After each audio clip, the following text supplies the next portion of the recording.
ज्या वेळेला रस्त्याचं काम चालू व्हायचं असतं त्याच्या अगोदर आम्हाला येऊन सांगतात. सगळेजण जर का असले तर करायचं की नाही ते सुद्धा आम्ही ठरवतो.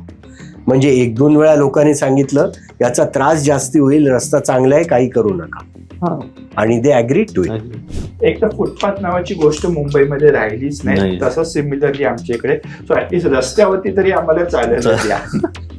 तुम्ही पहिल्यांदा कचरा काढायला लावा, आणि कचरा काढायला तुम्ही नाही करू शकतात. सर्वात इम्पॉर्टंट ALM मध्ये इकडे तुम्ही रिपोर्ट करू शकता. दुसरं अजून एक BMCने फॉर्च्युनेटली एक चांगलं काम केलेलं आहे की माय BMC ऍप म्हणून एक केलेलं आहे. तिकडे तुम्ही रिपोर्ट करा. घराच्या समोर जे लोखंडाचे मॅन्युअल्स होते ते बऱ्याच वेळा चोरीला जायचे. ते एकदा रात्री ते चोरीला जाताना सिक्युरिटीनी बघितलं आणि त्यांचे ठरलं होतं अशी शिट्टी मारली की 4 जण यायचे आत. त्यांनी शिट्टी मारली, ते 4 जण आले. टॅक्सी उभी होती, टॅक्सीमध्ये त्यांनी ते मोठं जड घातलं आतमध्ये. हे यायला लागल्यावरती टॅक्सीतनं 4 जण उचलले आणि त्यांच्याकडे लोखंडाचे कांबे असतात. ते कांबे येऊन त्यांनी नुसतं असं केलं.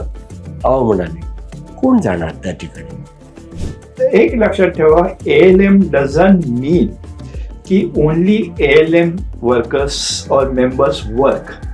सगळ्यांनी तिकडे काम करणं किंवा रिपोर्ट करणं किंवा एकत्र येऊन डिस्कशन करणं आणि अकाउंटेबिलिटी आपण तर बोललोच आहोत, ते फार इम्पॉर्टंट. तर काय तुम्हाला वाटतं की एक गोष्ट अडॅप्ट केली पाहिजे का बदलली पाहिजे BMCनी, जेणेकरून हे सगळं जे आपली लाईफ आहे ती जास्त चांगली आणि सोपी होईल? एक गोष्ट सांगणं कठीण आहे. एका मेजर